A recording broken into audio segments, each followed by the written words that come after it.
একেবারে সহজ মচমচে একটা রেসিপি দেখে নিন। এখানে আটা নিয়ে নিলাম, আটার সমপরিমাণ নিয়ে নিলাম চালের গুঁড়া, সাথে দিয়ে দিলাম পরিমাণ বুঝে স্বাদ অনুযায়ী হলুদের গুঁড়া, মরিচের গুঁড়া, জিরা গুঁড়া, লবণ, সামান্য কালো জিরা দিয়ে দিলাম, সাথে বেকিং পাউডার আর দিয়ে দিলাম আদা রসুন বাটা।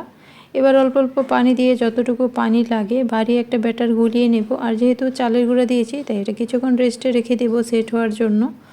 এখানে নিয়ে নিলাম শক্ত কাঁঠাল, কাঁঠালটা বেশ শক্ত, 2 ভাগ করে আমি মাঝখান থেকে বিচিটা বের করে নিয়েছি।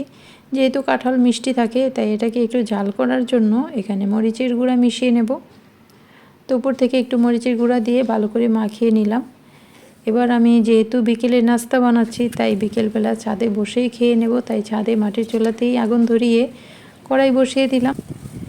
এবার কাঁঠালের কোষগুলো এই ব্যাটারে ডুবিয়ে তেলে ছেড়ে দেবো একটা একটা করে। তারপর এগুলোকে একেবারে কড়া করে মচমচে করে ভেজে তেল থেকে তুলে নেব। যাদের ঘরে এরকম শক্ত কাঁঠাল আনে বা কাঁঠালের উপরটা দেখে তো আর ভেতরে বোঝা যায় না, যদি শক্ত কাঁঠাল এরকম হয়ে থাকে তাহলে ভেজে এভাবে কাঁঠালের বেগুনি বানিয়ে খেয়ে নেবেন, বেশ মজা খেতে। আর গরম গরম মচমচে দারুণ লাগে খেতে। তো উপর থেকে বিট লবণ, চাট মশলা, লাল মরিচের গুঁড়া ছিটিয়ে দিয়ে খেলে আরও বেশি টেস্ট হয়। মুড়ির সাথেও খেতে পারেন অথবা এভাবেও খেতে পারেন। ভালো থাকুন, সহজ রেসিপি পেতে সাথেই থাকুন। আল্লাহ হাফেজ।